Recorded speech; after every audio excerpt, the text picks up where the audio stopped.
नमस्कार दोस्तों, भारतीय जनता पार्टी का नाम भगदड़ पार्टी रख देना चाहिए, क्योंकि भारतीय जनता पार्टी में भगदड़ मचा हुआ है। ऐसा भगदड़ आपने 10 सालों में नहीं देखा होगा।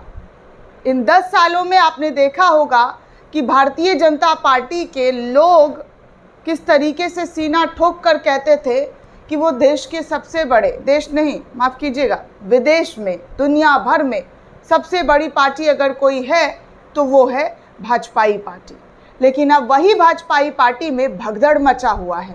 नेता मंत्री सब भाग रहे हैं इस्तीफा देकर। कोई तो ऐसे ही भाग जा रहा है, कोई बिना बताए चले जा रहे हैं। पता चल रहा है कि भाई ये तो कांग्रेस ही हो गए। ये सब कुछ भाजपा में लग गया है दोस्तों। और ये रोग कब लगा है इसके बारे में भी आप जान लीजिए। दरअसल ये रोग तब लगा है दोस्तों जब चुनावों की तारीख घोषणा की गई। जम्मू कश्मीर के चुनाव की तारीख और हरियाणा के चुनाव की तारीख की घोषणा हुई, उसके बाद भाजपा के अंदर भगदड़ शुरू हो गया। और ऐसा भगदड़ शुरू हो गया कि सुबह सुबह आज मीटिंग बुलानी पड़ गई है। सुबह सुबह मीटिंग कि आखिर भारतीय जनता पार्टी में नेताओं के साथ जो हो रहा है उस पर चिंतन मंथन करने के लिए आनन फानन मीटिंग रख दी गई है। हरियाणा में चुनाव की तारीखों का ऐलान हुआ।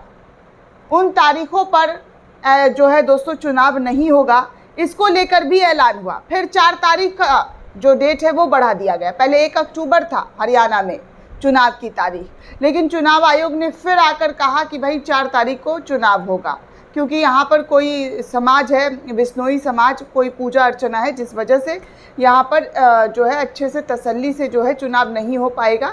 इसी वजह से ये तारीख जो एक्सटेंड कर दी गई।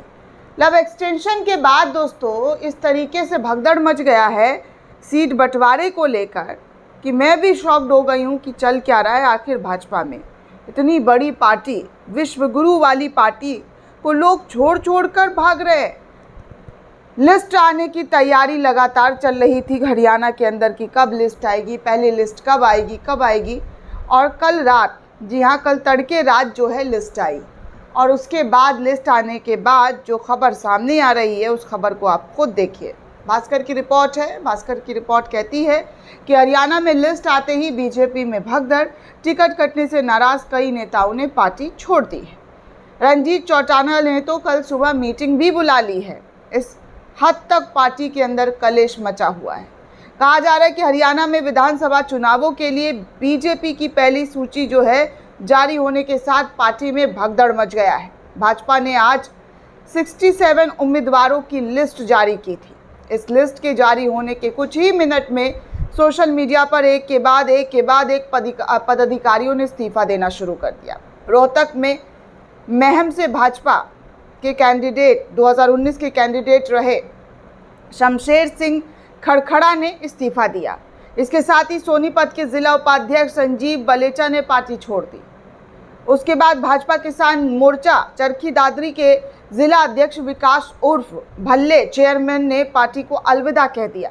इसके अलावा हिसार की अकलाना रिजर्व सीट से जेजेपी के पूर्व विधायक अनूप धानक को टिकट देने से टिकट देने से पार्टी के नेता शमशेर गिल और पूर्व उम्मीदवार सीमा गैबीपुरी ने भी पार्टी छोड़ दिया है। कितने नाम ले चुकी हूँ दोस्तों, आगे बताती हूँ। हिसार से कमल गुप्ता को टिकट ना मिलने पर पहले ही बगावत की घोषणा करने वाले भाजपा जिला उपाध्यक्ष तरुण जैन ने भी पार्टी छोड़ने का ऐलान कर दिया है।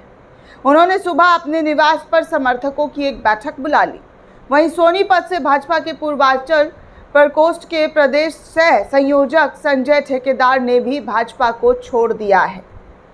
मतलब आप साफ तौर पर देख सकते हैं कि भारतीय जनता पार्टी को छोड़ने वालों की एक लंबी फहरिस्त है, जहां पर पहली लिस्ट आते ही लगातार पार्टी छोड़ते हुए नेता निकलते हुए नजर आ रहे हैं। इससे पहले भी कई नेताओं ने पार्टी छोड़कर कांग्रेस को ज्वाइन किया था दोस्तों। अब यहाँ भारतीय जनता पार्टी के इस्तीफे की जो लाइन लगी हुई है नेताओं की, वो आपके सामने है। कहा जा रहा है दोस्तों कि भाजपा में सीनियर लेवल के नेताओं ने भी इस्तीफा देकर पार्टी में खुली बगावत कर दी है। चरखी दादरी के बाढ़ा सीट से विधायक रहे सुखविंदर श्री ओरान ने प्रदेश अध्यक्ष किसान मोर्चा के पद से भी इस्तीफा दे दिया। इसके अलावा परिवार पहचान पत्र के स्टेट कोऑर्डिनेटर सतीश खोला भी बगावत पर उतर आए हैं। उन्होंने कल अपने आवास पर समर्थकों के साथ बैठक बुला ली थी। यानी कि सिर्फ और सिर्फ बगावत, पार्टी को छोड़ने का ऐलान भारतीय जनता पार्टी को देखना पड़ा। प्रधानमंत्री जी को, गृह मंत्री जी को, रक्षा मंत्री जी को, जेपी नड्डा जी को, हर किसी को कल ये देखना पड़ा कि बीजेपी कितनी कमज़ोर पार्टी है। एक लिस्ट ने बीजेपी को बिखेर कर रख दिया। ऐसा बिखेरा है कि चुनाव से पहले समेटना नामुमकिन है। इतनी ज़्यादा तरीके से भारतीय जनता पार्टी में लोगों का जाने का जो सिलसिला है वो लगातार देखने सुनने को मिल रहा है। इधर सूत्र ये भी बता रहे हैं कि रतिया से विधायक रहे लक्ष्मण नापा पर आज़ाद चुनाव लड़ने का दबाव डाला जा रहा है। उसके समर्थन उन्हें अकेला खड़ा करना चाहते हैं। साथ ही चेतावनी भी दे रहे हैं कि अगर बात नहीं मानी तो पार्टी छोड़ देंगे। हालांकि लक्ष्मण नापा आज़ाद चुनाव लड़ने के मूड में नहीं है, लेकिन समर्थकों के दबाव के चलते वो जल्द ही चुनाव लड़ने पर फैसला ले सकते हैं। इसके अलावा सोनीपत से कविता जैन ने भी बगावत कर दिया है, बगावत पर उतर आई है। उनके पारिवारिक सूत्रों के द्वारा बताया जा रहा है कि वो बीजेपी उम्मीदवार के खिलाफ निर्दलीय चुनाव लड़ने की तैयारी कर रही है। कविता जैन पूर्व मुख्यमंत्री मनोहर लाल खट्टर के ओएसडी रह चुके राजीव जैन की पत्नी है। ये सब कुछ हो रहा है दोस्तों। इतना ज़्यादा लड़ाई, इतना ज़्यादा झगड़ा बीजेपी पार्टी में, जो दुनिया की सबसे मजबूत पार्टी है, वो देश में मजाक का पात्र बनते हुए नज़र आ रही है, क्योंकि चुनाव की वजह से इन लोगों का तालमेल ही नहीं बैठ पाया। लगातार कोशिशें बहुत की गई भारतीय जनता पार्टी की तरफ से, लेकिन वो तमाम कोशिशें नाकाम हो गई। अब देखिए, आपको बता दूं कि क्या हुआ है, टिकट किस किस को मिला है और कहां से मिला है, ये भी जान लीजिए। दोस्तों, हरियाणा में बीजेपी ने कल रात में ही 67 उम्मीदवारों की पहली लिस्ट जारी की गई। इनमें 8 मंत्रियों को दोबारा टिकट मिला है। 25 नए चेहरे दिए गए हैं आरएसएस के अकॉर्डिंग, क्योंकि आरएसएस ने मांग की थी 25 नए चेहरों की। ऐसे कोई एग्जैक्ट नंबर जो है वो नहीं बताया था, लेकिन यहाँ 25 नए चेहरों को जो है भाजपा ने टिकट दिया। 8 विधायकों का टिकट भी काट दिया है।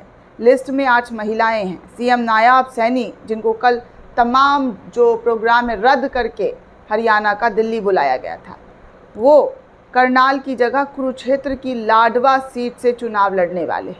अनिल विज को अंबाला कैंट से ही टिकट दिया गया है। हरियाणा की सभी 90 सीटों पर एक फेज़ में 5 अक्टूबर को मतदान होने वाला है। रिजल्ट 8 अक्टूबर को आएगा। तो यहाँ पर भारतीय जनता पार्टी की जो पहली लिस्ट आई है वो सब आपके सामने है। आपको याद होगा दोस्तों, या नहीं भी होगा तो मैं आपको बता दूं कि 2019 में हुए विधानसभा चुनाव के बाद भाजपा और जेजेपी पार्टी के गठबंधन ने राज्य में सरकार बनाई थी, लेकिन अब जेजेपी भी भाजपा को छोड़कर चंद्रशेखर आज़ाद के साथ गठबंधन करते हुए नज़र आ रही है। बीजेपी की जो पहली लिस्ट आई है उस लिस्ट पर अगर गौर की जाए तो उस लिस्ट में 16 ओबीसी को टिकट दिया गया है, 13 जाट, 13 एससी, 9 ब्राह्मण, 8 पंजाबी, 5 वैश्य समाज, 2 राजपूत और 1 सिख। ये सब कुछ जो है भारतीय जनता पार्टी में जो लिस्ट जारी किया गया है उनकी जाति बयां करती है। दोस्तों, इस पूरे रिपोर्ट को लेकर आप क्या सोचते हैं, आपकी क्या प्रतिक्रिया है, हमें कमेंट करके ज़रूर बताइएगा। साथ ही साथ चैनल को ज़्यादा से ज़्यादा लाइक, शेयर और सब्सक्राइब करना बिल्कुल भी ना भूलें। धन्यवाद दोस्तों।